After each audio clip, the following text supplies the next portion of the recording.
Kita ke informasi lain pemirsa, AKBP Bintoro dan 4 anggota Polri menjalani sidang etik yang digelar di Gedung Promotor Polda Metro Jaya, Jumat pagi. Bid Propam Polri menggelar sidang etik terhadap AKBP Bintoro dan 4 anggota Polri terkait kasus dugaan pemerasan terhadap 2 tersangka kasus pembunuhan.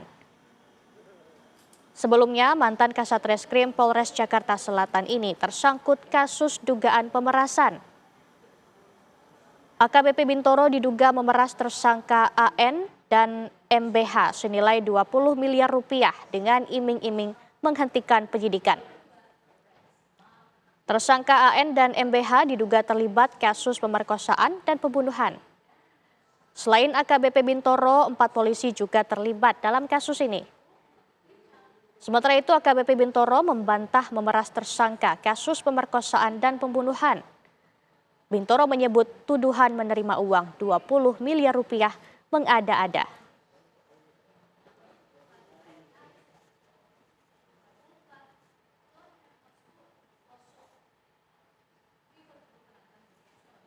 Kemudian apakah sidang kode etik terhadap AKBP Bintoro masih berlangsung? Kita akan tanyakan langsung pada rekan Syahda Yustiza langsung dari Polda Metro Jaya. Selamat malam Syahda, seperti apa situasi atau proses sidang kode etik AKBP Bintoro pada hari ini?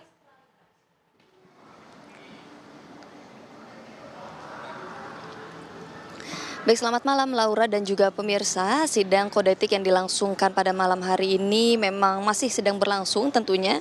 Dan memang sebagaimana yang tadi Laura sebutkan bahwa Polda Metro Jaya pada hari ini dari sejak tadi pagi ini melangsungkan sidang Komisi Kode Etik Polri atau KKEP. Ini terkait dengan dugaan pemerasan yang dimana ini juga mengerucut dengan adanya dugaan suap yang melibatkan seorang mediator, di mana ini melibatkan penyidik Polres Jakarta Selatan yakni mantan Kasat Reskrim Polres Metro Jakarta Selatan yakni AKBP Bintoro terhadap 2 tersangka pembunuhan seorang remaja berusia 16 tahun yang terjadi di tahun 2024 lalu. Dan memang Laura serta pemirsa bahwa sidang etik ini digelar dalam rangka untuk menyelidiki adanya dugaan penyalahgunaan wewenang. Sejauh ini memang selain AKBP Bintoro yang disinyalir melaksanakan sidang, terdapat 4 rekan lainnya juga yang melaksanakan sidang pada hari ini, yakni ada AKBP Gogo Galesung, kemudian juga ada AKP Ahmad Zakaria, ada juga Ibda ND dan juga AKP Mariana. Update informasi terakhir tadi di pukul 8:30 waktu Indonesia Barat, ini Komisioner Kompolnas yakni Hairul Anam tadi menyampaikan bahwasannya berdasarkan hasil sidang etik terhadap AKBP Bintoro, Majelis Etik memutuskan bahwa AKBP Bintoro menerima putusan PTDH atau pemberhentian dengan tidak hormat.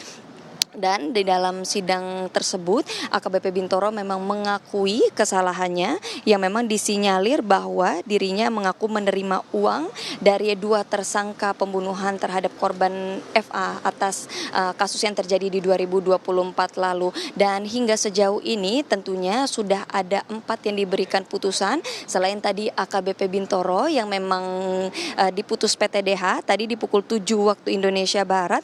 Hairul Anam juga membacakan putusan dari terhadap terduga pelanggar etik yakni ada AKBP GG atau Gogo Galesung, di mana AKBP GG Gogo Galesung dan juga Ibda ND ini mendapatkan putusan demosi 8 tahun dan patsus 20 hari dengan demosi tidak boleh ditaruh di penegak hukum research. Kemudian juga adapun sementara AKP AZ yakni Ahmad Zakaria ini menerima putusan PTDH atau pemberhentian dengan tidak hormat. Sehingga memang dari 4 putusan yang sudah dibacakan, 2 di antara terduga pelaku penyalahgunaan wewenang ini, 2 diantaranya menerima hukuman PTDH, sementara 2 lainnya ini menerima putusan demosi selama 8 tahun. Keempat polisi yang memang diputuskan ini mengakui kesalahan tersebut dan tadi sempat disebutkan oleh Hairul Anam bahwasannya keempat-empatnya ini melaksanakan banding nantinya terhadap putusan yang dijatuhi oleh Majelis Etik.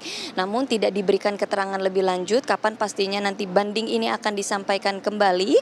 Namun hingga sejauh ini terkait dengan tadi juga kami awak media menanyakan berapa total nominal yang sejatinya diterima oleh masing-masing pihak polisi yang terlibat atas kasus ini. Khairul Anam tidak membeberkan nominal tersebut dengan lebih jelas, namun tentunya nominal yang diperkirakan diterima oleh AKBP Bintoro adapun juga dengan rekan-rekan lainnya ini tidak sebesar yang memang diinformasikan di media lainnya. Dan memang untuk sejauh ini Khairul Anam juga memberi keterangan jika dugaan tindak pemerasan yang dilakukan oleh pihak kepolisian atau dari Polres Metro Jakarta Selatan ini lebih kepada tindak penyuapan. Sementara demikian, Laura. Baik, terima kasih atas laporan Anda, Syahda Yustiza. Selamat bertugas kembali, selamat malam.